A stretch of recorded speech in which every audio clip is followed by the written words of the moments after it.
been at Memphis, Massachusetts, and all of a sudden Kentucky comes knocking, and bam, he jumps at it. But these two guys have stayed at their respective universities and done very well for themselves. You know what? I got to think, though, Davidson's in Charlotte, North Carolina. That's not a bad place to live. It's like the 18th largest city in the country. They got all kinds of sports, teams there. Charlotte Bobcats and NASCAR, of course. They got NASCAR, and it'd be a nice place to live. Lots of good lakes and lots of good golfing there. So probably the quality of lifestyle that Mark Few has in Spokane that he enjoys so much, I'm sure Coach McKillop has that in North Carolina. Kelly Olynyk, number 13, a freshman from Canada, in for Gonzaga. And Bryant Barr, number 24, in for Davidson. 4-point game. And now we've got a 3-second call on Harris. Turnover, Gonzaga, Davidson basketball. Well, you can't fault Elias on that. If I was coaching, I would fault the ball movement and not looking into him. If he's open in there, you got to get it to him. Too much dribbling on the point and the ball not moving from one side of the floor to the other will cause a 3-second. This is Barr from the corner, short on the 3. Kicked out, McKillop with it now for Davidson. We'll move to the side. Olynyk at 6'11", guarding McKillop at 6'1". Allison trying Harris on the baseline, missed the shot. This is Stephen Gray.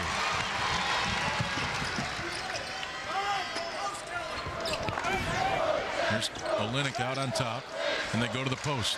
Harris double team comes quickly. Here's Gibbs inside, tried to go to Olynyk. Great idea, but a kickball call. That was wide open for a jam. He was wide open, but if Grant just shoots the ball and misses, Kelly's right there for offensive positioning. But Grant's a passer. 15:36 to play first half. 4-point game. Leading all scorers with 7 points. He's off to a hot start, Craig. Well, we talked about that in our last broadcast also. Elias Harris not having a good first half. With Matt Bolden out, he's got to step up his offense and become a great first half player. You know, he's had great games in the second half of games, but now with Matt out, he's got to really make his mark tonight in the first half. Yeah, Bolden averaging 17 points a game. He's out if you're just joining us. Olynyk left that short. Rebound number 34, Frank Benizzi for Davidson. Benizzi, a sophomore out of Arlington, Virginia, but he's from Nigeria. Coleman to the far side. He'll stay with Davidson. If Benizzi was able to handle that pass, he had a jam. Yeah, Stephen was on the high side in a mismatch. He got switched off onto Benizzi and tried to come over the top. He was able to get just his fingertips on the basketball and deflect it. Coleman will shoot 3. Foul on Stephen Gray. That doesn't happen very often. Did you see where the ball came from the right side of the floor? Stephen turned his head, and just for that split second of turning his head, the ball came right behind him. Then he had to run out to the jump shooter, and you're never supposed to foul a jump shooter from out there. But, you know, for that jump shooter shooting that 3 and with a defender coming at you, it's a heck of an opportunity for the shooter to be theatrical. That's true. World B3 was great. A lot like the field goal kicker in football. You got to act. Or the punter. Yep. You got to act like you got clobbered. Yes. I don't think he was hit that hard there by Gray. It was just the off balance, the fact that Stephen was running out at him to challenge the shot, and the little body contact was enough to draw the foul. Goodson. You can see the blazing speed that number 3 possesses for Gonzaga. Coast to coast. Oh, Benizzi inside for Davidson. Great look. And the big fella with 2 hands, but here's Goodson right back at the other end. And he'll shoot free throws. Well, that'll get the crowd and some energy going in here. Yeah, both teams really going at each other on those 2 possessions. Meach just finished a nice layup on one end, and then Davidson attacks right back. And when you draw help, you leave the big fella open, the rotation on the backside doesn't come down and take Benizzi, then you get a dunk shot like Davidson got with a nice delivery from the point guard. That foul called on J.P. Coleman, his second. And that is 5 team fouls now on Davidson. Goodson misses the front end as we take another look at Benizi. Yeah, see, Kelly was going to try. If you don't have your scouting report all the way down and the big guys on a screen and roll is in between, you see exactly what happens. Kelly had no idea, was I supposed to hedge, was I supposed to trap? And when he got in between, Benizi ran right to the basket and got a nice pass and a dunk for Benizi. Gonzaga now 3 of 6 from the free throw line. Benizi posting up, wanting the ball. And he doesn't get it. And a foul called on. And this is a biggie, Craig. That's number 2 on Gray. And with Matt Bolden out and Stephen Gray, your other best option offensively from the guard position, this is a big foul early in this game. Yeah, you know, Stephen had good position. He moved his feet very well. But then when he brought the ball up and was in the shooting motion, Stephen brought his hand down. And sometimes it's just hard to do. I mean, you try to keep your hand straight up, but sometimes it's just your instinct to slap down. Archambault with the front end of the free throw.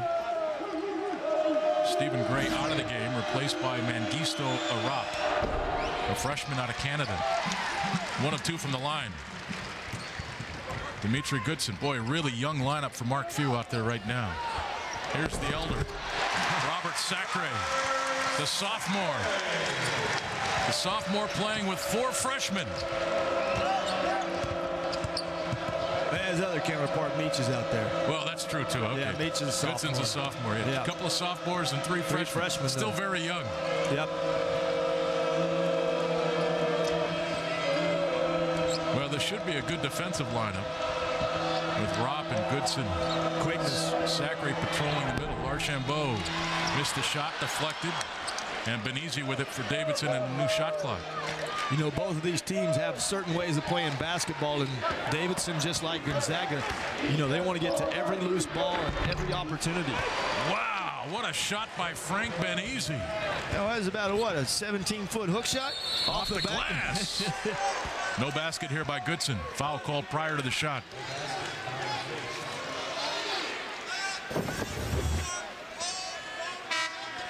Foul called here on Benizi as we take a look at what he did offensively.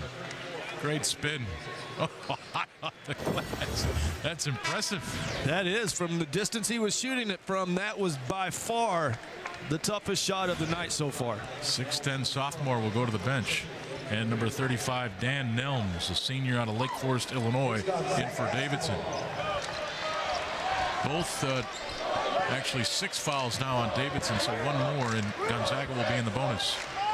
Gonzaga has 14 fouls. Goodson driving to the baseline off the glass and good. Well, Meach tonight again with Matt Bolden out. He's got to help out on the scoring end, and he has to be aggressive. That's his game. Once he gets on the baseline, I think he's very good down there with his quickness and going up strong against the taller guys in there. It's Cohen at the high post, back to McKillop. And now Cohen working on Sacre. Trying to pin number 2 on him. They kick it out with 5 on the shot clock. Back to Cohen, driving on Sacre, and he dribbled it off his foot out of bounds. It'll be Gonzaga basketball. Hey, if the clock's ticking down, and you know Sacre's already got 1, at least try to get a foul. Lean into him, yeah. I think, especially when you catch the ball in the post, and if you're Coleman down there catching the ball, or actually that was Cohen, Jake Cohen, yeah. He dribbled way too much. I mean, you make 1 move and then go with it. And Manny Rock from the baseline. Good-looking jumper, 6-point lead for Gonzaga. McKillop dribbled it off his foot, now Goodson with it. Gonzaga with the numbers. Goodson lost the handle, saved it. Rock trying to do the same, and it goes to Davidson. Sometimes things happen. I mean, Meach has just got a full court, easy basket coming for the Zags, and look at the expression on his face. He's going to dunk that thing. He was. Just lost the handle, and then Manny just wasn't ready for Meach to tip it back to him. Gonzaga shooting 9 of 10. Davidson 5 of 11. So Gonzaga's been red hot and really tearing it up in the paint. That's the strength of their game, the inside game. When Robert and Elias are in the game, they've got to utilize those two guys in the paint. They've dominated almost all the games that Gonzaga has played this year. G.J. Villarino in for GU, number 5, a freshman out of McKinney, Texas. And